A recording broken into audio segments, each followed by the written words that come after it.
Inflation, Hindi में मुद्रास्फीति। मुद्रास्फीति, इससे 3-4 क्वेश्चन आते हैं, आपको ध्यान से रहना पड़ेगा। मुद्रास्फीति के कारण क्या है? कितने कारण होते हैं इसके? 3। पहला तरलता, दूसरा मांग, और क्या होता है? लागत। लागत होता है। लागत प्रेरित मुद्रास्फीति, मांग प्रेरित मुद्रास्फीति और तरलता। इसमें सबसे खतरनाक कौन होता है? लागत। एक बार बढ़ गया तो घटाता नहीं है। जैसे अगर प्याज का रेट महंगा हुआ तो पुचका वाला महंगा कर देगा।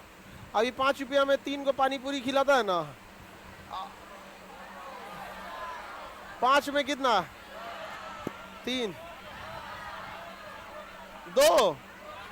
और यार ये तो बहुत महंगा कर दिया।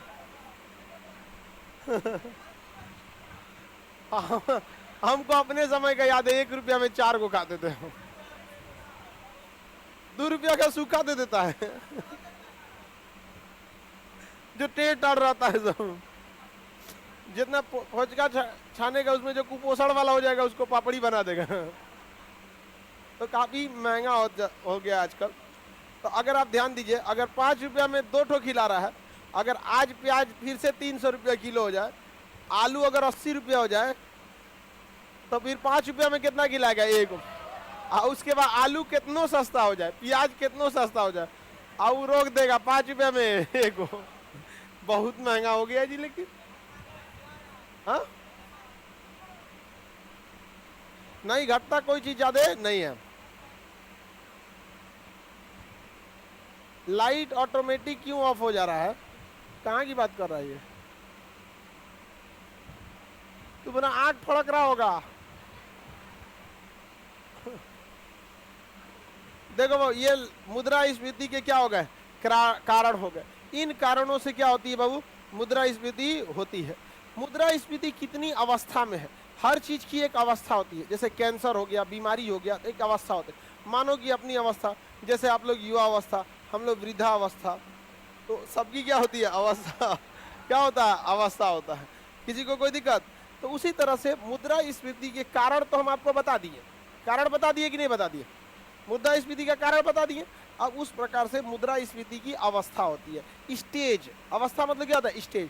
कितने लेवल पर लागत बढ़ गया है, कितने लेवल पर मांग बढ़ गया है। समझा कि नहीं? मांग बढ़ने का भी एक लेवल होता है। समझा कि नहीं? होगा एकदम नहीं होगा। जैसे लगन चालू हो गया कि नहीं चालू हो गया? हाँ, अभी 28 की 27 तारीख को कोई ग्रह दिशा अपना बदल रहा है, उसके बाद धड़ाधड़ लगन चालू होगा। देखिए 1 तारीख से भयानक एकदम लगन। अभी भी हो रहा है कि नहीं हो रहा है? अभी भी हो जा रहा है। तो अभी डीजे का मांग शुरुआती अवस्था में, 28-29 को थोड़ा और बढ़ जाएगा। 28 तो आज ही लग रहा है।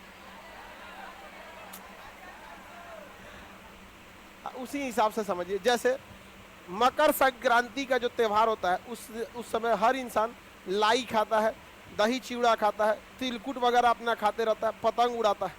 या मांग 1 तारीख से चालू हो जाता है, लाई वगैरह 1 तारीख से बनना चालू होता है। तो 1 तारीख को जो मांग है उसकी अवस्था कुछ और होती है, 5 तारीख के आसपास की अवस्था कुछ और होगी, 10 तारीख की अवस्था कुछ और होगी, और 14 तारीख की अवस्था कुछ और होगी। समझ में आ गया कि नहीं आ गया? एक 14 कोरोना के समय हम लोग ये सब त्यौहार वगैरह नहीं मना पाए, लेकिन कोरोना से पहले हम लोग सब त्यौहार मनाते थे। खिचड़ी में यहीं पर दही चूड़ा बनाते थे, और कुंटल से आता था दही, किलो से नहीं। और एक बार कुंटल से आया, घट गया, दलितर की तरह खा गया सब। कहा कि खान सर खिलाइए रहे हैं, क्या दिक्कत है? पूरा अड़च दो यहाँ पर। अब पूरा हिसाबे गड़बड़ा दिया यहाँ पर। अब जल्दी जल्दी लाए कैसे? आधा का हाथ जुटाई ले, कर और चाहिए हमको। हम कहते 2 कुंटल खा गया सब। हाँ नहीं, लॉकडाउन से 19 की बात बता रहे हैं, 2019-20 में, 18-19-20 ये जब खिचड़ी होता था तब। और अभी के वक्त में तो लॉकडाउन था, कोरोना वगैरह में, तो कहाँ से खिला? तो लड़का सब में एगो दौड़ के गया बाहर लाने के लिए। तब ले सुधा कंपनी का नहीं बसवा जाता है, छोट पैकेट वाला, इतनी ओकरा रोकवा दिया था। रो ले आओ यहाँ पे छोटका कटोरिया 50-60 गो, उसको कहा यहीं बेच देना, क्या जरूरत है उधर ले जाने? चिल्लाते रह गया सब। पेमेंट किया, अब वो अपना कहीं दूसरे जगह ले जा रहा होगा, उसको ले लिया सब कटोरिया में फाड़ के काच काच में। तो अवस्थाएं हर चीज की क्या होती हैं, अलग अलग। अवस्थाएं क्या हो जाती हैं, चेंज, अलग अलग हो जाती हैं अवस्था। उसी तरह मुद्रास्फीति की 4 अवस्था होती है। एक होती है सबसे धीमी अवस्था, एक होती है औसत अवस्था, एक होती है तेज, एक होती है अति तेज, बहुत खतरनाक। जो सबसे धीमी अवस्था होता है उसे कहते हैं रेंगती मुद्रास्फीति। कौन सा, रेंगती मुद्रास्फीति, ये सबसे नॉर्मल अवस्था होती है मुद्रास्फीति। क्वेश्चन कहेगा कौन सी मुद्रास्फीति अच्छी होती है, रेंगती मुद्रास्फीति। कौन सा, रेंगती। इसमें मांग उतना ज्यादा नहीं होता है, तरलता उतना ज्यादा नहीं होता है, लागत उतना ज्यादा नहीं बढ़ा होता है। समझ में आ गया कि नहीं। जैसे आपका 1 जनवरी के पहला सप्ताह में खिचड़ी दही चिवड़ा की मांग उतना नहीं बढ़ा रहता है, तिलकुट वगैरह का। एक होता है रेंगती मुद्रास्फीति, चलती मुद्रास्फीति, दौड़ती मुद्रास्फीति। चलती मुद्रास्फीति, एक होता है दौड़ती मुद्रास्फीति। उसके बाद कौन होगा, उड़ती। अपने मन से बना रहा है, देख रहा है रेंगा फिर चला फिर दौड़ा फिर उड़ गया। अरे उड़ती मुद्रास्फीति नहीं होता है, उड़ा दिया यहाँ पर। देखिए जनवरी के पहला सप्ताह में रेंगती मुद्रा, किस चीज का, दही चिवड़ा तिलकुट वगैरह। लेकिन वही अगर आप देखेंगे 8-10 तारीख के आसपास तो कौन होगा, अच्छा अब 12 तारीख के आसपास दौड़ती मुद्रास्फीति। यहाँ इसे सेम टू यू कर दें, सेम टू यू, इसको भी same to you. Same to you मतलब क्या होता है, वही होगा क्या होगा, ये सेम टू यू। अब यहाँ इसके बाद होता है अति मुद्रास्फीति। कौन सा, अति नहीं कहते, एकदम में अति कर दिया है। 14 तारीख के, 14 तारीख के दिन दही का रेट थोड़ा पूछिएगा। आप पूछेंगे दही का रेट, कहेगा नहीं है दही, सामने में रख ले रहेगा, कहेगा नहीं है, कहेगा क्या है, बिक गया है। समझ में आ गया कि नहीं आ गया, क्या हो गया है, बिक गया है। तो सबसे खतरनाक मुद्रास्फीति अति मुद्रास्फीति। किसी को कोई दिक्कत नहीं ना। मुद्रास्फीति की कितनी अवस्था है, रेंगती, दौड़ती, दौड़ती, अति मुद्रास्फीति। ये क्या है, अवस्थाएं। सबकी अवस्था होती है, जैसे बीमारी की भी अवस्थाएं होती है। शुरुआती अवस्था में रहेगा तो ठीक हो सकते हैं। तो बताइए हम लोग के लिए 2 ठो मुद्रास्फीति ठीक ठाक रहेगी, रेंगती और चलती। दौड़ती और अति मुद्रास्फीति में गड़बड़ हो जाए। भारत में अभी चल रहा है दौड़ती मुद्रास्फीति। WPI होलसेल प्राइस इंडेक्स 14% पे चला गया। इतना खतरनाक बात है यहाँ पे। कंज्यूमर प्राइस इंडेक्स का तो कोई उतना लिमिटेड नहीं रहता है, तो WPI ही कंट्रोल करना होता है, CPI उतना कंट्रोल हो भी नहीं पाता है। होलसेल प्राइस इंडेक्स और एक होता है कंज्यूमर प्राइस इंडेक्स, ये आगे पढ़ना है आपको, सुने होंगे। थोक मूल्य सूचकांक, खुदरा मूल्य सूचकांक। अगर थोक में दाम बढ़ जाएगा तो खुदरा में तो और बढ़ जाएगा।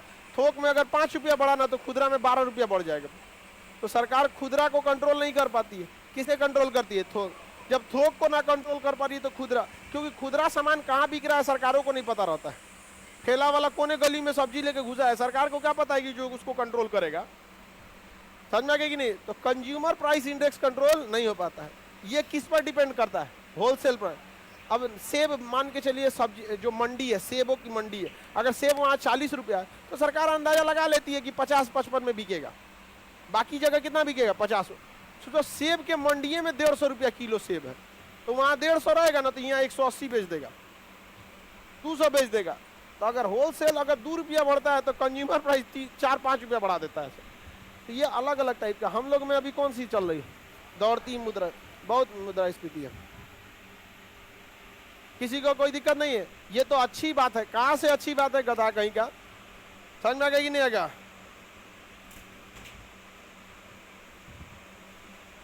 किसी को दिक्कत,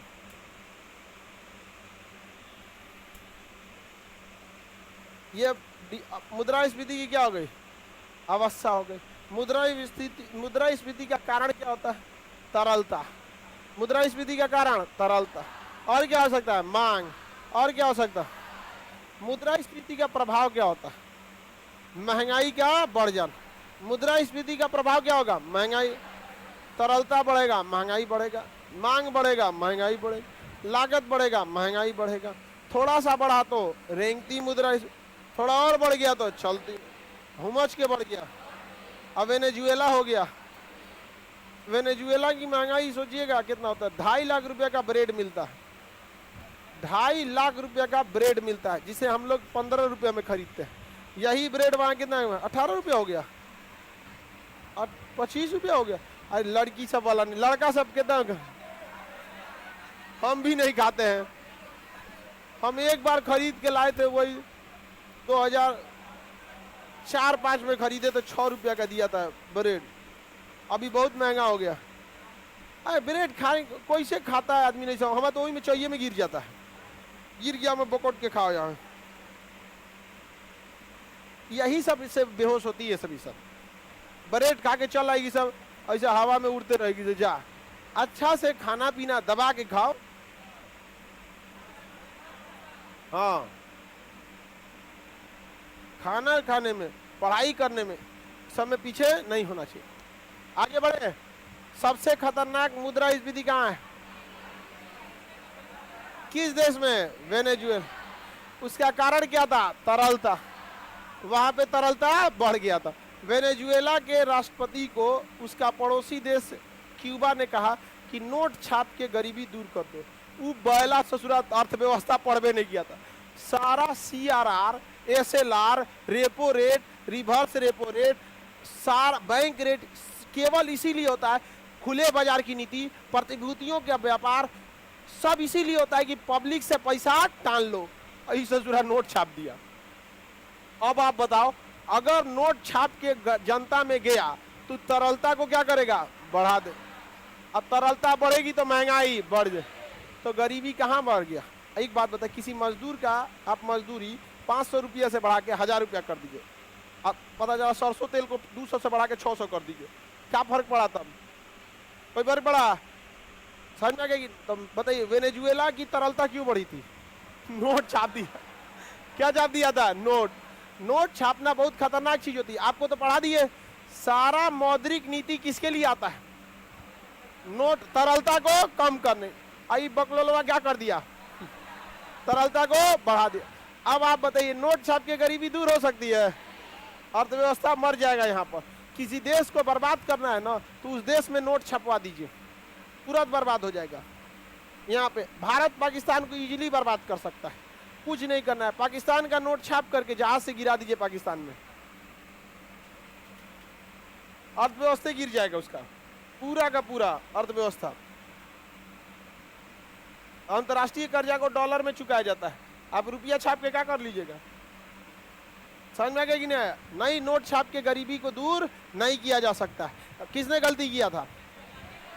हाँ, वेनेजुएला ने। वहां महंगाई कितना बढ़ गया? बहुत ज्यादा। एक चीज और देखिएगा बाबू, जो अपने पैसे से पैसे को कमाए रहते हैं लोग ना, बड़ा शालीनता से रहता है, ज्यादा नहीं उड़ेगा, सब नॉर्मल रहेगा, देख के भी नहीं कर सकते कि सोचा करोड़पति आदमी है, चुपचाप। लेकिन जो जिनको बिना मतलब का मिल जाता है, या थोड़ा सा इधर उधर से मिल जाता है, या बाबूजी का दे दिया, वो ज्यादा उड़ने लगता है, बहुत ज्यादा उड़ने लगता है।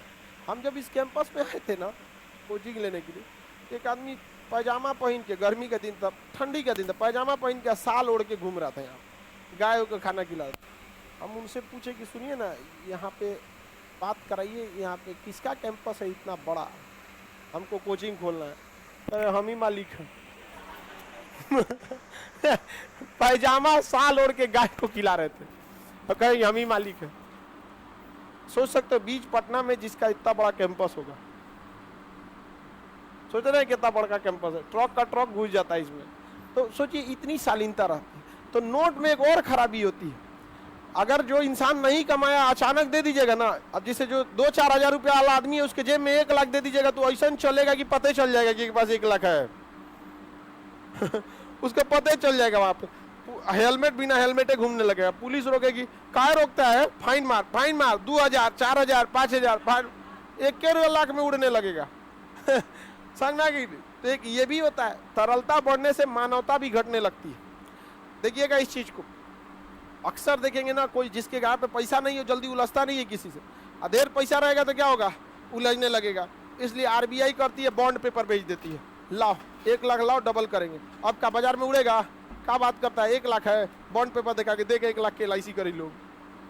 तो तरलता बहुत खतरनाक चीज होती है। किसी को कोई दिक्कत नहीं है, आगे बढ़ जाए। तो तरलता का सबसे बड़ा प्रभाव, सॉरी, मुद्रास्फीति का सबसे बड़ा प्रभाव क्या बता? महंगाई। अभी वेनेजुएला का ही एग्जाम्पल बन चुका है कौन? श्रीलंका। लेकिन श्रीलंका में जो मुद्रास्फीति हुई है वो मांग प्रेरित मुद्रास्फीति नहीं है, वो कौन सा है? सॉरी, वो तरलता प्रेरित नहीं है, वो क्या है? मांग प्रेरित है। वहां के लोगों का मांग क्या है? मांग किसी चीज का तो घटता नहीं है, लेकिन वहां की सप्लाई क्या हो चुकी है? बंद हो चुकी है। पेट्रोल की सप्लाई नहीं हो पा रही है, अनाज की सप्लाई नहीं हो पा रही है, बिजली की सप्लाई नहीं हो पा रही है। अब मांग तो मांग रहेगा, अब भाई किसी का खाना नहीं आ पा रहा है तो भैया भूखवा थोड़े ना बंद हो जाएगा। तो श्रीलंका में कारण क्या है? मांग। अब मांग ज्यादा है, सप्लाई कम है, तो लागत क्या हो जाएगी? बढ़ जाएगी। वहां क्या हो जाएगा? लागत बढ़ जाएगी। तो श्रीलंका और वेनेजुएला दोनों मुद्रास्फीति को झेल रहे हैं। श्रीलंका में भी कौन सी मुद्रास्फीति? अति मुद्रास्फीति, और वेनेजुएला में भी। लेकिन वेनेजुएला का कारण तरलता, और इसका कारण मांग। क्या है? मांग।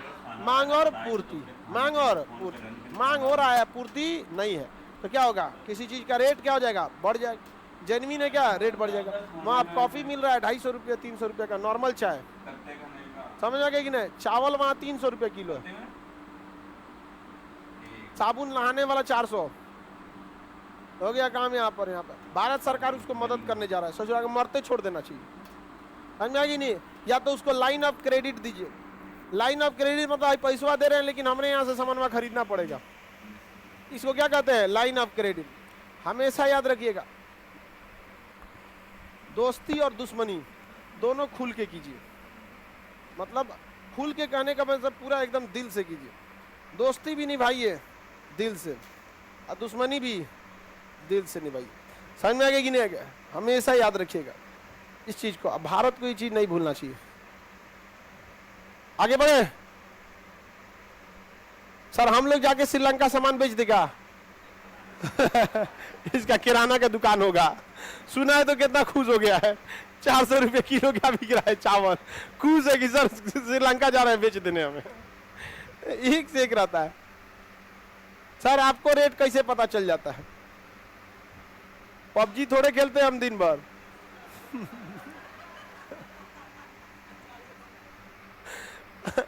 आगे बढ़ जाए, सबका समझ में। इसका सबसे बड़ा कारण क्या पर? मुद्रास्फीति का सबसे बड़ा प्रभाव क्या पड़ता है? महंगाई। तो कहेगा मुद्रास्फीति का प्रभाव क्या आता है? महंगाई। क्या आता है? महंगाई। किसी को कोई दिक्कत? नोट छाप के गरीबी दूर करेंगे, जैसे नोट छापेंगे तरलता, मुद्रास्फीति, महंगाई, गरीब वहां पे भी गरीब हो गया। अब ये बताइए, श्रीलंका में कोई 1 लाख रुपया कमा के भी गरीब हो जाएगा कि नहीं होगा? और यहाँ कोई 25,000 भी कमा के अमीर है, क्योंकि अगर 25,000 रुपये कमा रहा है, आराम से 40 रुपये किलो चावल खरीद सकता है। 40-50 का चावल आराम से वो खा सकता है।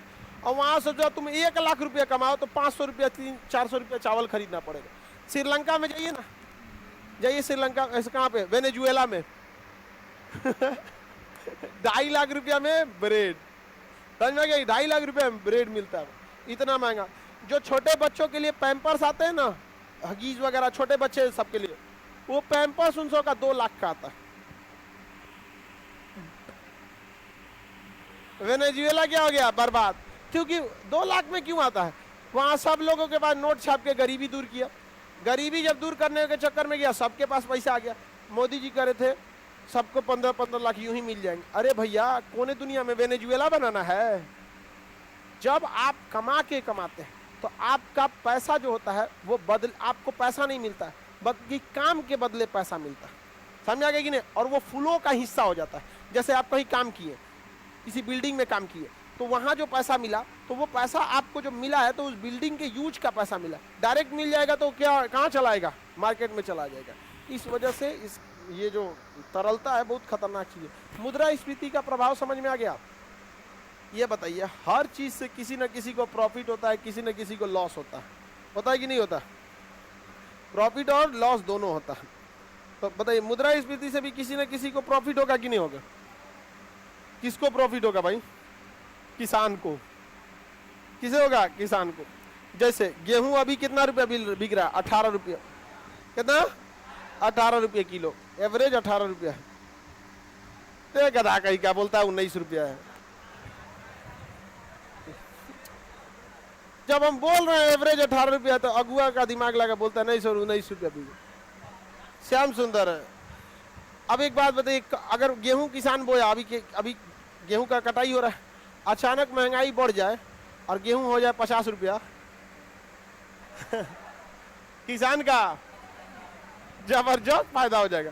किसान को फायदा हो जाएगा कि नहीं हो जाएगा? तो महंगाई बढ़ने से किसान को फायदा। जो उत्पादक होते हैं,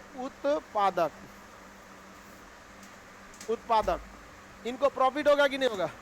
हो जाएगा। पूरा का पूरा क्या हो जाएगा? प्रॉफिट हो जाएगा। जैसे कोई गाय का दूध का व्यापार है, महंगाई बढ़ जाएगा तो दूध के व्यापार वाले को तो और फायदा ही हो जाएगा। हम लोग के समय में 4 रुपया लीटर, 5 रुपये की लीटर दूध मिलता था, बहुत सस्ता।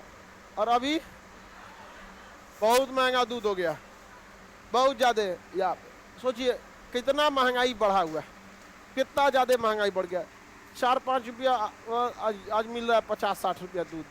भैंसे पालने लायक, भैंस ज्यादा दूध नहीं देती है, गाय दूध क्या देती है? ज्यादा देती। बताइए किसान को प्रॉफिट होगा कि नहीं? उत्पादक लोगों को प्रॉफिट होगा कि नहीं होगा? फैक्ट्री वाले को। अब फैक्ट्री वाला कभी चाहेगा, कभी बाबा रामदेव चाहेंगे कोनो चीज का दाम गिरे? हाँ, पतंजलि को तो बल्ले बल्ले, वो काय को चाहेंगे? पहले जब पतंजलि नहीं था तो महंगाई पे बोलते थे कि नहीं? अब बोलेंगे नहीं, क्योंकि रीजन नहीं है। उत्पादक वर्ग को मुद्रास्फीति में क्या होता है? फायदा होता है। अभी बताइए, पहले यहाँ पे ये बताइए, जिसकी कंपनी है उत्पादक, उसको क्या दिक्कत है? उसको तो कोई दिक्कत नहीं है, उसको क्या है? फायदा है। तो मुद्रास्फीति में किसान को, में किसी से 1 कुंटल दूध ले लिए, 1 कुंटल का उस समय रेट आया होगा 4 रुपया लीटर था, तो कितना? 400, कितना? 400। और अभी मुद्रास्फीति इतना भयानक है, उनको कहेंगे ठीक है लीजिए 1 कुंटल, क्या कर देते हैं? लौटा देते हैं। तो देखिए मुद्रास्फीति में पैसा जो लेता है उसको फायदा होता है। कैसे? समझिए ध्यान से। मुद्रास्फीति में जैसे आज से 40 साल पहले जाइए, 40 साल पहले या 30 साल पहले 1 लाख रुपया बहुत ज्यादा हुआ करता। 1 लाख रुपया है ना आपके पास, आज से हम लोग के समय में जिसके पास 1 लाख रुपया है, आदमी उसको यमराज समझता था, कुछ कर सकता है वो। 1 लाख रुपया आज के वक्त में 1 लाख रुपए की बहुत ज्यादा वैल्यू नहीं है। जब तक वैल्यू है जब तक आप लोग बेरोजगार हैं। जिस दिन नौकरी उकरी लग गया 1 लाख का कोई वैल्यू नहीं। अब एक बात बताइए, 1 लाख बहुत ज्यादा हो जा रहा है, आप लोग को समझ से बाहर जा रहा है। थोड़ा सा इसको नीचे करते हैं, आप लोग से समझ के बाहर जा रहा है, शक्लें देख के लग जा रहा है। जैसे मान के चलिए हम किसी से 1990 में 100 रुपया लिए हों, 1990 में 100 रुपये में उस समय कोट आ जाता था, जो कोट आता है ना, ब्लेजर जिसे बोलते हैं, 100 रुपये में बेहतरीन ब्लेजर आ जाता था, दूल्हा को पहनाया जाता था। समझ में गई नहीं? अभी बताइए उस समय 100 रुपये का बहुत ज्यादा वैल्यू था। उस समय हम किसी से 100 रुपया कर्जा लिए रहते, तो हम हो गए कर्जदार। हम क्या हो गए? कर्जदार। अतः हमें पैसा देना है, हमें पैसा देना है, तो हम हो गए देनदार। और आज वो आदमी हमको मिला तो हम उनको कहें, ए मिश्रा जी सुनिए सुनिए सुनिए, याद कीजिए 1990 आपसे 100 रुपये लिए थे, हम ईमानदार हैं ना, ये लीजिए वापस ही 100 रुपया। ये बताओ उस समय जो 100 रुपया दिया था, उस 100 रुपया से हम बहुत कुछ खरीद सकते थे। उस 100 रुपया में हम बहुत कुछ खरीद सकते थे। आज उस 100 रुपया में भरपेट खाना भी खा पाएंगे कि नहीं? समझ में आ गया कि नहीं? का अगर आपको बढ़िया 2-4 आइटम मंगाएंगे तो 100 रुपया में आज के समय में नहीं होगा। समझ में आ गया नहीं?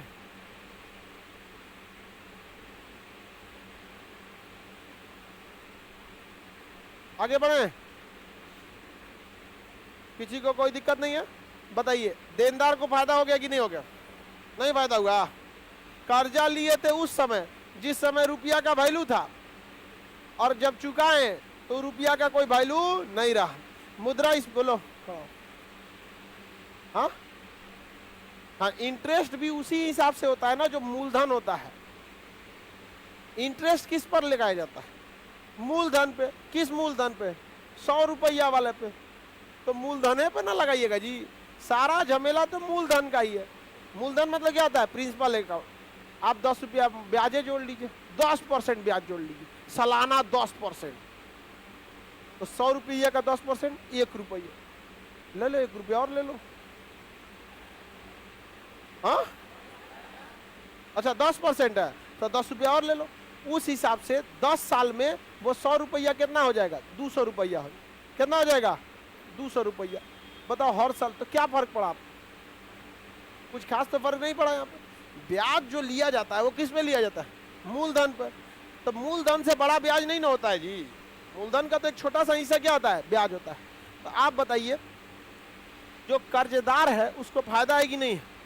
और रिश्तेदार में अगर कर्जा लिया है तो और फायदा है, ब्याजे नहीं देना होता। नहीं, रिश्तेदार में जो कर्जा लिया जाता है ब्याज नहीं दिया जाता है, दोस्त को भी नहीं दिया जाता है। दोस्त सब खचरा होता है, देवे नहीं, मूलधन में नहीं देता है सब। नहीं समझ आया? वो तो ब्याज को छोड़ी मूलधन में नहीं देता है सब। अब मांगने जाओ तो कहेगा सो अब समय ठीक नहीं चल रहा है। आगे बढ़ जाएं। अब देखिए ध्यान से, किसको किसको फायदा हो गया? समझ में आ गया? किसको फायदा हुआ? किसान, उत्पादक, फैक्ट्री, कर्जदार, ये सबको क्या हो गया? फायदा हो।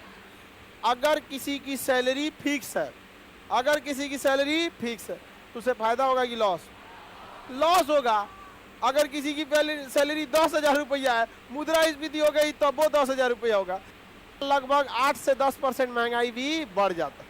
महंगाई क्या हो जाती है? बढ़ जाती है। लेकिन इतना भी हर सेक्टर में महंगाई नहीं बढ़ती है, कुछ सेक्टर में महंगाई घट जाती है। एजुकेशन में देखिए, एजुकेशन में महंगाई घट जाती है, उसके पीछे मुद्रास्फीति कारण नहीं है। बढ़िया बढ़िया सब देखता है कि क्या बोलेगे, समझ। लड़कों कम कचरा नहीं है, सुना देता है। कोई टीचर ज्यादा फीस लेंगे ना, सुना देता है कहा जी खान सर इतना ले रहे हैं, आप क्या इतना ले रहे हैं आप? और उनको ना होटल बनता है ना थूगल बनता है। यही ना कहेंगे कि हमारा क्वालिटी ज्यादा है, तो लड़कवा नहीं कहेगा तो तभी आइए खान सर की क्वालिटी से मिलवाते हैं हम आपको। आप किस रेट पर रेट ले सकते हैं? पैसा किस चीज का लिया जाता है? क्वालिटी का लिया जाता है।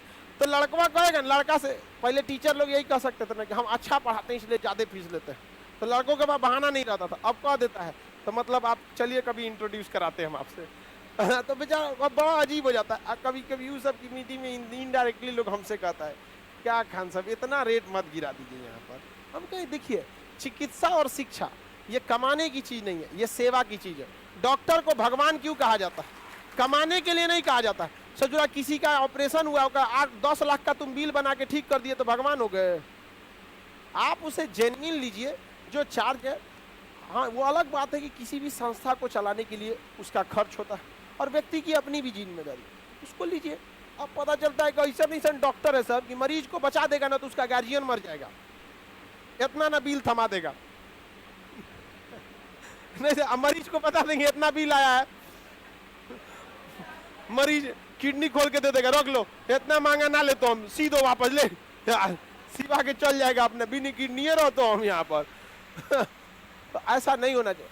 शिक्षक को लोग कहते हैं ना कि शिक्षक गुरु गोविंदो पाखड़, 2 लाख रुपया फीस लेने के लिए। ऐसा नहीं होता ना चाहिए शिक्षा। लेकिन व्यवसायीकरण हो गया है। जैसे जैसे पश्चिमी सभ्यता भारत में हावी हुई, शिक्षा को क्या बना दिया गया? व्यवसायीकरण।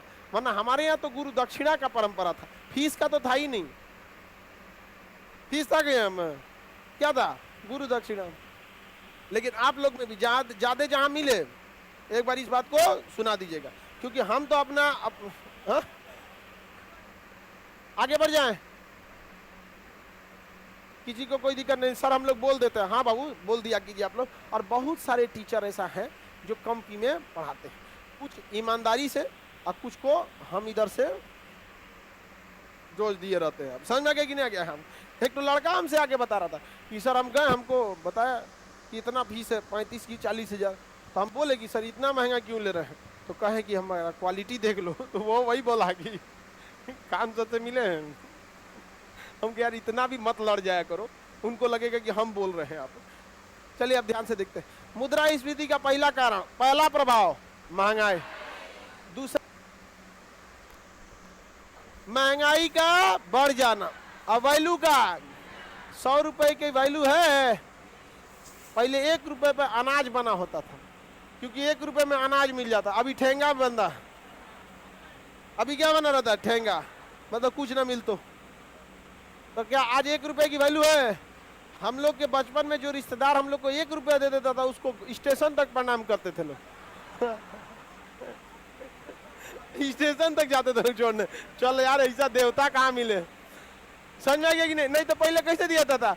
10 गो लड़का रहेगा सब ना, तो 5 रुपया दे के बांट लो, अजब टाइप के बांट लो यहाँ पे, तो एक के बार कुछ खरीदा के आएगा सबको, तो क्या बांट दिए। आजकल महंगाई, 1 रुपया दीजिएगा तो लड़का खुदे कहेगा रख लीजिए, हमसे भी लीजिए, 5 रुपया है।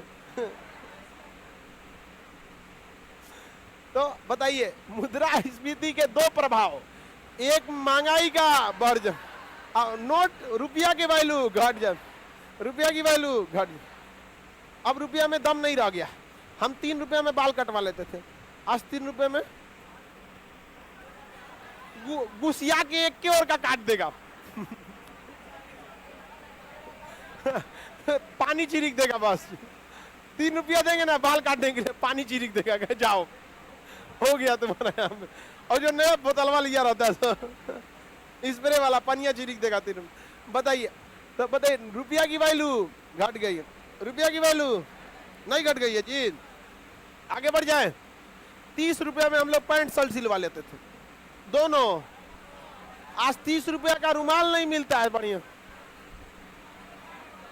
250 रुपया सिलाई हो गया है, बहुत महंगाई हो गया है भाई, बहुत। तो बताइए मुद्रास्फीति के कितने प्रभाव? महंगाई का बढ़ जाना, वैल्यू का कितने कारण, कौन कौन? तरलता, लागत, मांग। कितनी अवस्था? 4, रेंगती, चलती, दौड़ती, आती। किसान को फायदा, फैक्ट्री वाले को, उद्योगपति को फायदा, सब एक ही में लिख दिया उत्पादक, हालांकि किसान भी उत्पादक में आ जाता है। समझ में आ गया कि नहीं आ गया? कर्जदार को क्या कहेंगे? देनदार। कर्जदार को क्या कहा जाएगा? देनदार। उसको पैसा देना है ना, देनदार को फायदा, देनदार को फायदा। नहीं समझ में आ गया? अगर किसी ऐसा आदमी है जिसके इनकम में मान के चलिए महंगाई भत्ता मिलता, इनकम के साथ साथ महंगाई भत्ता मिलता, तो उसे क्या मिल जाएगा? प्रॉफिट। उसको क्या हो जाएगा? प्रॉफिट। महंगाई का क्या मिल जाएगा? भत्ता। तो कितना सिंपल है, महंगाई भत्ता वाले को प्रॉफिट, निश्चित आय वाले को लॉस। तो किसको किसको लॉस होता है भाई?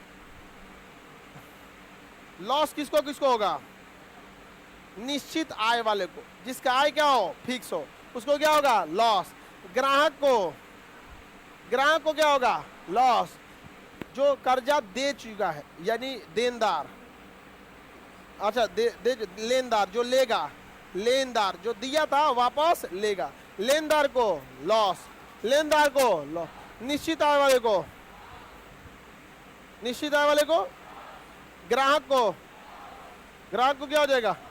लॉस हो जाएगा। किसी को कोई दिक्कत नहीं है तो अलग अलग लॉस हो जाएगा। अब जैसे देखिए महंगाई बढ़ेगा तो किसान को बेचते समय तो प्रॉफिट, जब अपने खरीदने जाएगा तो लॉस। समझ आ गया कि नहीं आ गया? तो हर चीज के, हर सिक्के के दो पहलू होते हैं। किसी भी देश का सिक्का लीजिएगा, दो साइड आपको मिलेगा। कैसे मिलेगा? एक और सपाट रहे, एक हेड टेल रहता ही रहता है। समझ में आ गया कि नहीं आ गया? शेयर मार्केट के बारे में बताइए। हाँ, हर्षद मेहता बन गई है अब एक के दिन के क्लास में, किसी को कोई दिक्कत नहीं।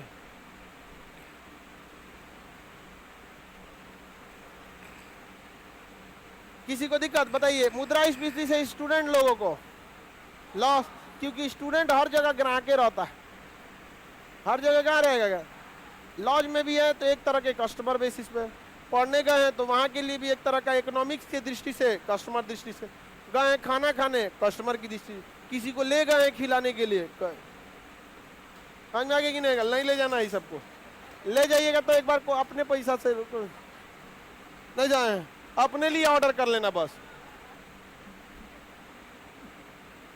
किसी को दिक्कत? खा के निकल एक इसीलिए तोरा कोटा छोड़ के चल गिलो। अरे यार कम से कम बेइज्जत मत करो, कर खा के निकल जाएंगे लोग। उसके बाद पैसा नहीं रहा तो प्लेट मजवाएगा।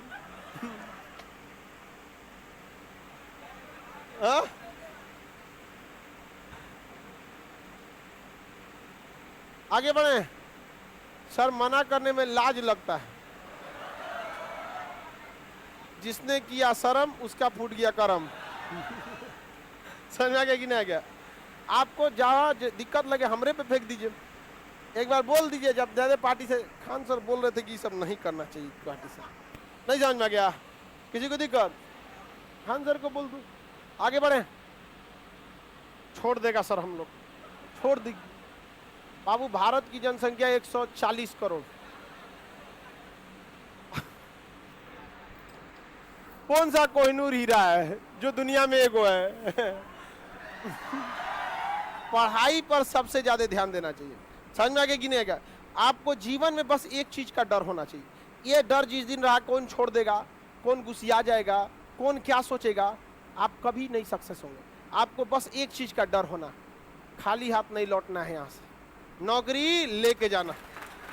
बस एक ही डर होना चाहिए। छोड़ दे, कोई दिक्कत। आपको हम गारंटी बोलते हैं, एक दिन बोल के देखे ना, छोड़ दो, कोई दिक्कत नहीं। 15 दिन के अंदर फिर कहेगा अरे गुस्सिया के ना बोल दिए थे। नहीं समझ में आया?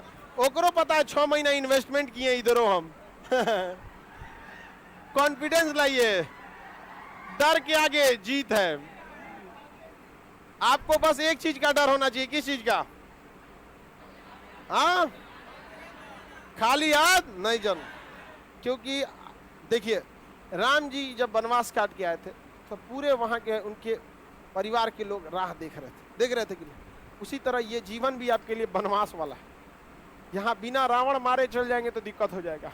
बेरोजगारी के रावण का वध कर दीजिए, क्योंकि आपके घर वाले आपका राह देख रहे हैं। खाली हाथ लौटेंगे, कोई दीपावली नहीं होगा, याद रखिएगा। फिर विपत घुस जाएगा। विपत घुस जाएगा, इसलिए आपको खाली हाथ नहीं जाना। लड़की लोग को खाली हाथ लौट गए तो बहुत ही दुर्दशा है आप लोग का, देख लीजिए उसको। वो खाली हाथ नहीं लौटेगा। श्याम सुंदर खाली हाथ लौटोगे नहीं। चौपट देखा सब यहाँ पर। चलिए, अब याद हो गया ये। निश्चित आय वाले को लॉस, उत्पादक वर्ग को प्रॉफिट, ग्राहक को लॉस, लेनदार। मुद्रास्फीति से जितना क्वेश्चन पूछेगा बता सकते हैं ना? मुद्रास्फीति के कितने कारण, कितनी अवस्था, कितने प्रभाव, किसको प्रॉफिट किसको लॉस बता सकते हैं? हाँ, मुद्रास्फीति में मुद्रा की वैल्यू घट जाए। क्वेश्चन पूछा था बीपीएससी में, मुद्रास्फीति के दौरान डॉलर के तुलना में भारतीय रुपया की वैल्यू घट जाएगा। नहीं समझ आ गया? मांग प्रेरित मुद्रास्फीति कैसा होता है? क्षणिक होता है। जैसे मांग खत्म, काम खत्म। अभी किस चीज का मांग होगा? अभी क्षणिक में देखिएगा लगन लंबा चलेगा सबका। अभी देखिएगा किसान को, फैक्ट्री वाला, फिक्स सैलरी वाला, फिक्स सैलरी लॉस हो जाता है। ग्राहक को लॉस हो जाता है। अगर हम खरीदेंगे तो लॉस, यानी ग्राहक को लॉस, यानी आयात करेंगे तो लॉस, आयात करेंगे तो किसी को कोई दिक्कत।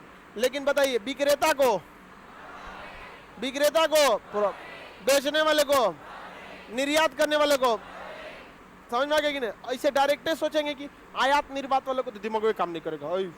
ये का हो गया आयात निर्यात, तो उसको टुकड़ों में ईएमआई में तोड़ तोड़ के पढ़िए। बेचने वाले को प्रॉफिट, बेचने वाले को प्रॉफिट, यानी दुकानदार को प्रॉफिट, बेचने वाले को प्रॉफिट। अब कहिए निर्यात को प्रॉफिट। समझ में आ गया नहीं है? लॉस कर दी सभी।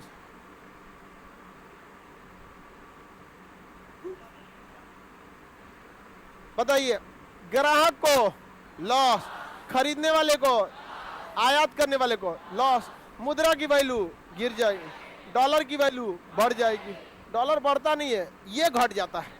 तो जब भी किसी चीज घटेगा तो दूसरा का चीज बढ़ा हुआ लगवे करेगा। $1 अभी 76 रुपया के बराबर। कितना रुपया? 76। अब आप बताइए, अगर हम कोई चीज को खरीदेंगे डॉलर वाले को, तो एक अगर उसका प्राइस रहेगा $1 तो हमें कितना देना पड़ेगा? कितना रुपया? 76 रुपया। समझ में आ गया कि नहीं? वही ब्रिटेन का देखिएगा तो उसका 90 रुपया, ब्रिटेन का पाउंड 90 रुपया। किसी को कोई दिक्कत है? आगे बढ़ जाते हैं। तो मुद्रास्फीति तो टोटल समझ में आ गया आप लोग, किसी को कोई दिक्कत ही नहीं है मुद्रास्फीति में। बाकी मांग वगैरह तो आपको माइक्रो इकोनॉमी में पढ़ना है, संयुक्त मांग, व्युत्क्रम मांग, ये मांग, गिवन वस्तु की मांग, अलग अलग टॉपिक को पढ़ना है। आज के लिए इतना ही रहने देते हैं, आगे का क्लास का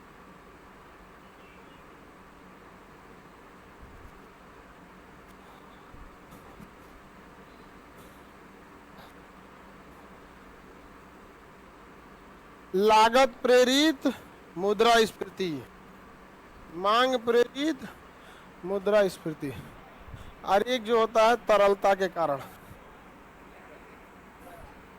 क्या हो गया?